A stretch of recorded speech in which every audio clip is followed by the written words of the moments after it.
To begin your hand embroidered work, you're going to need a few basic supplies. So we have these laid out in front of us. You can see the embroidery hoop, and those come in a variety of sizes, embroidery thread or floss, and that comes in a variety of types and thicknesses, so you'll just need to determine the type of look that you're going for, the proper hand sewing needle for that type of thread, a small pair of embroidery scissors that are really sharp, a little 4-inch pair is perfect, marking tools that will wash out or come off with a little bit of water are great to just draw your own design. You can also use tracing paper that's designed to create your own transfer pattern that you would apply with an iron onto the piece that you want to do the work. So this comes with its own set of pencils, and you need to have the supplies to use that as well. Then you're also going to need your fabric or your garments that you would like to embroider. We have 2 pairs of pants here, and you can see these that we have done the same type of embroidered design over the back pocket, and it overlaps onto the leg. And we've just used 2 different types of threads and a different type of stitching. So this pocket right here has been done using the embroidery floss, the full piece, we didn't separate any threads, and then just a simple back stitch to create and outline this whole entire design. We used a little bit of a satin stitch to fill in the inside of this flower, but the majority of everything that's on here is just one simple stitch and one type of thread in a couple colors. Now on this pocket, we did the same design, but instead I used regular thread, and this is just an embroidery thread that you can use on your machine. And with this one, I've done a chain stitch, which gives it a little bit of texture and definition as it goes. And this thread was a variegated color, similar to something like this. So it went from a cream to a darker green, which is why the color varies on these swirls, but it was all just one spool of thread. Now the flower and the heart we did in a different color, and then we did a tiny little French knot right here on the end of this one. But you can see that it's a more delicate appearance compared to this first one. So with that being just choice of thread and not the design, you can see that you can achieve a different result or a different feeling with just your thread choice. To begin, I'm going to show you a few basic stitches. So I have just some lightweight fabric so that you can see through it. I have several lines just drawn on here, and I'm going to run through the back stitch, the chain stitch, and the split stitch so that you can see how each one of these is sewn, and they're all fairly simple. To begin, you're gonna thread your embroidery needle with the floss and then just tie a knot down at the end of the thread. All right, so to begin, I'm just gonna bring this up through the back, and then you can see as I go through, and I'm gonna show you just quickly how to do the back stitch, which is pretty easy. You're just gonna come right behind and you create your first stitch, and then you're going to do that same distance right in front, and then you go back down right into that first stitch, and they will begin to line up, and then you're going to come right in front, right back down into that stitch, and you'll just continue to follow your line. Now you're freehand stitching your stitch length, so that is the most important part to keep in mind as you're moving forward, that you want those little stitches to be as consistent as possible.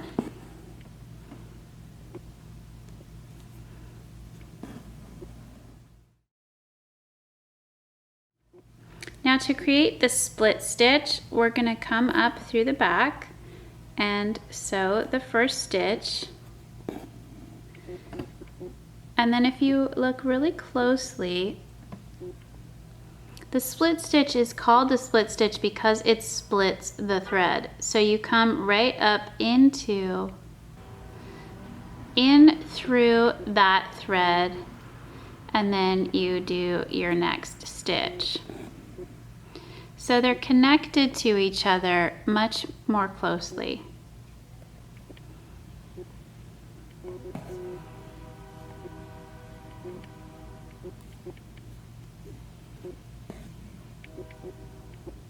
Now I'm holding the thread underneath pretty tight, makes it easier to poke that right up through that thread.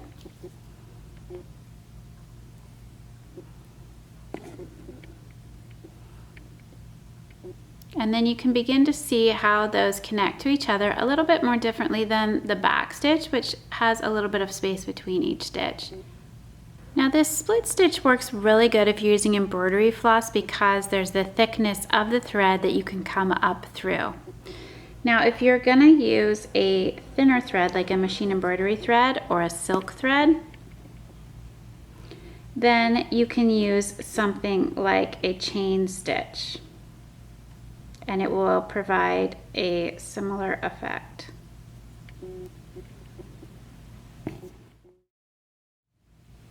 Now to sew the chain stitch, if you come up from the back, then you're going to come right back down almost into that exact same spot, and you are creating a tiny little loop. So if you hold this loop out, then from the back you would come in and poke right up through that loop. Now this is really big, much larger than you would do, but this is just so that you can see what I'm doing. So then I'm going to come right back down into there again at the beginning, and I'm creating another loop, and you'd want your loops to be similar size. Then you would poke up through that loop again, and you'd continue in that method, and that's what creates the chains. Now if you have your loop already created and you come back, instead of going straight down and straight back up, you can hold your thread and you're essentially wrapping it under the needle. And then when you pull it, you are creating that same chain.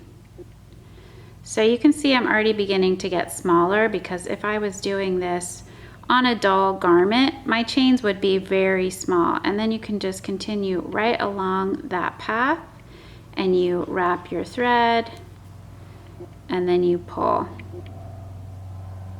So I'm just going over and under, pulling that around, and then I pull. And then you can see here that this chain now is a much more appropriate size. It's getting a little bit smaller. So you'd want to keep your loops consistent, and then you just connect them that way. And this right here is the full width of an embroidery floss. It's not separated at all. So if we look back at these two pocket designs, you can see that we have, this one's the full embroidery thread, not divided at all, and then this one is done with thread that is much thinner. And then on this one we've done the chain stitch, so you can see that there how they all loop together, and it's much more delicate. So if you look at these side by side, you can see that this is a much thicker result, and that this chain stitch works really nicely with a thinner thread. All right, now on this next illustration, I'm going to show you how to do a French knot. So this one, you're going to come right up like this, and then you're going to need to hold your thread with your second hand, and then you have your needle. So here I'm going to take this part that's extending out, and I'm going to wrap this around my needle 2 times, and then poke my needle, and then poke my needle right back down while I'm holding this taut. I'm going to poke this back down into the fabric and pull from the bottom, and then as I pull, you can see that's created a knot that sits right above the fabric. So this is a great added detail for the center of a flower or some little dots along a vine. And we'll just do this one more time just so you can see what I did. So I pull this up through, and I'm going to hold this off, and I'm doing, the thread that's coming out is what I'm wrapping around my needle. I'm not spinning my needle around the thread. So that's 2 times. And then I'm going to poke it right back down, and I'm holding this taut as I pull my needle through, and then it just creates a little tiny little knot. So this French knot is a great little detail to put right as the center of a flower. And these little flowers right here are super easy to create as well. A tiny little flower like this is a great add-on. You can put a few on and then just create freehand any type of vine to connect your little tiny flowers. So to create a flower like that, I'm just going to show you using one of these French knots that I've already created. You simply come up and you're going to create single chain stitches. So we're going to make a little loop, and this will be our first petal. So depending on how far out you want your petal to come, just poke your needle up like this. And then you just want to be sure that that is coming up inside your loop. And as you pull it, your loop will get a little bit smaller. And then right on the edge of that petal, you're just going to poke down to secure the edge of that petal. And that right there is just a single detached chain. Then you're going to come up from the center again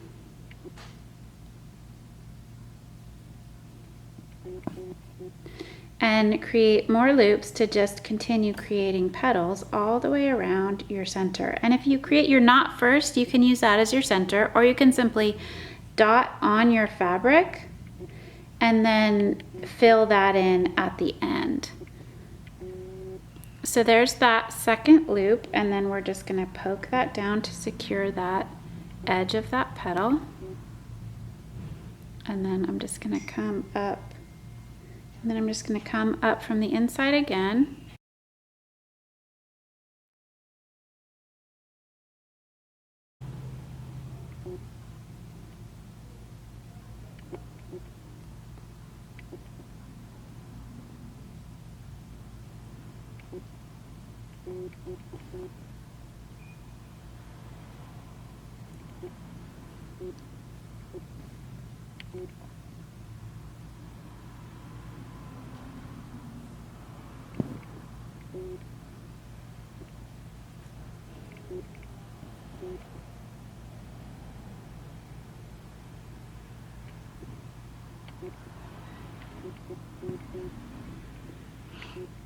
So then you just continue to work your way around until you filled in the size of the flower that you'd like to create. So you can see here I've got 4 petals, and I can fill in a couple more on this side. So then I could work to add in some little tiny petals to fill in and just create a full flower all the way around. So as you see here, we've got 3 little flowers, and these were all made with that method. These 2 are the same color, and then this one up here is a little bit different color, and the knot in the middle is a little tiny French knot that we did in yellow. So then I had placed those flowers and then just freehand stitched in a vine to connect them to each other. Now that you have the basic stitches down, deciding on the design that you want to add to your item is going to be the most challenging part, or the most interesting. So there are a few ways to do this. You can find transfer designs at your fabric store that you can iron on to a piece of fabric, and it gives you an outline that you can then stitch along those lines. The problem with most of those is that they're too big for the doll scale. So you want to be on the lookout for smaller types of flowers and vines and things like that that you can embroider. So something that I've done is taken a coloring book. Now this is like an adult style coloring book, and there's tons of these out there. So I got one that's filled with a bunch of different little designs. There's flowers, there's hearts, there's swirls, all kinds, and they're all outlined in black. And the scale on these is really good. So I flipped through here and found something that I knew I could replicate onto my back pocket. So I have this area right here, and I've taken the transfer paper and I've traced this design. So we've used this item, which is a tracing pad. It has sheets of tracing paper inside it, and then it has directions for how to use it and the pencils that you would purchase to create that design. So the important part with this is it's a see-through piece of tissue paper, and you can see that I've very lightly outlined my back pocket. So I'm using this as a guide, and I've laid this around, and I kind of tried several different placements and looking at the designs to figure out what I wanted to do. So once I had this figured out in a way that I thought the placement would be good, I had this in the book just like this, and I, with my regular number 2 lead pencil, traced the design that I wanted to use. So I did that first with the pencil on that side. Then on the flip side, I turned it over, and using this transfer pencil, I've then traced that design again on the inside. So this creates the reverse, and it's in this like purple color. And then this is the side, when you flip it over, that I would place on my pocket, and I'll iron this, and it will leave the mark on the pocket. Another idea for things to trace would be fabric that you have. So here is a printed fabric, and maybe we want to do these types of leaf designs. And this gives you lots of little things to think through for how you would stitch this. So you can put your paper on there and trace a design that you want from fabric. So this one is like some leaves. This one here, we've got lots of vine work. So maybe you want a really repetitive vine, and this is pretty systematic. It's got lines going equally spaced apart in different directions. You could overlay an embroidered design like this on a bodice of a dress and stitch all of these little elements with like metallic thread and put beads in some of these places, and that would look really good. So you just want to keep your eye open for different ideas like that. This is another fabric that I have that has a vine and floral print that I think we could probably trace some elements off of something like this too. So just keep your eye out for lots of different ideas and how to do that, and then you'll be able to create a bunch of different embroidered designs for any different purpose.